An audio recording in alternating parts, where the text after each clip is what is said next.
মাথায় গুলিবিদ্ধ ইনকিলাব মঞ্চের মুখপাত্র শরীফ ওসমান হাদিকে উন্নত চিকিৎসার জন্য সিঙ্গাপুরে নেওয়া হচ্ছে। তাকে বহনকারী এয়ার অ্যাম্বুলেন্সটি সোমবার দুপুর 1:55 দিকে ঢাকার হজরত শাহজালাল আন্তর্জাতিক বিমানবন্দর ছেড়ে যায়। সঙ্গে আছেন তার বড় দুই ভাই। হাদির ওপর হামলা বিচ্ছিন্ন ঘটনা, আইন শৃঙ্খলার অবনতি হয়নি বলে মন্তব্য করেছেন প্রধান নির্বাচন কমিশনার এএমএম নাসির উদ্দিন। সোমবার এক অনুষ্ঠানে তিনি জানান, নির্বাচন নিয়ে কোনো শঙ্কা নেই, যতই বাধা আসুক নির্বাচন হবে। ওসমান হাদিকে গুলি করে হত্যা চেষ্টার ঘটনায় রাজধানীর পল্টন থানায় মামলা করা হয়েছে। হাদির এক আত্মীয় বাদী হয়ে মামলাটি করেছেন। সোমবার সকালে এ তথ্য নিশ্চিত করেছেন পল্টন থানার এএসআই রকিবুল হাসান।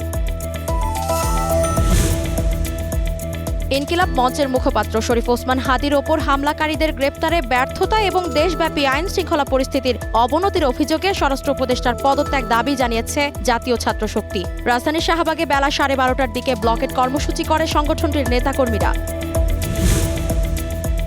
ওসমান হাদির সিঙ্গাপুরে চিকিৎসার জন্য যত টাকা লাগবে অর্থ মন্ত্রণালয় বরাদ্দ দেবে বলে জানিয়েছেন অর্থ উপদেষ্টা ডক্টর সালেহ উদ্দিন আহমেদ। সোমবার সচিবালয়ে উপদেষ্টা আরও বলেন, আগামী নির্বাচনের জন্য নির্বাচন কমিশনের চাহিদা অনুযায়ী প্রয়োজনীয় অর্থ বরাদ্দ দেওয়া হবে। অনূর্ধ্ব-19 এশিয়া কাপে নিজেদের দ্বিতীয় ম্যাচে নেপালকে 7 উইকেটে হারিয়েছে বাংলাদেশ। আগে ব্যাট করে বাংলাদেশের বোলারদের দাপটে 130 রানে গুটিয়ে যায় নেপাল। জবাবে জাওয়াদ আবরারের 71 রানের সুবাদে 25তম ওভারেই জয় পায় বাংলাদেশ।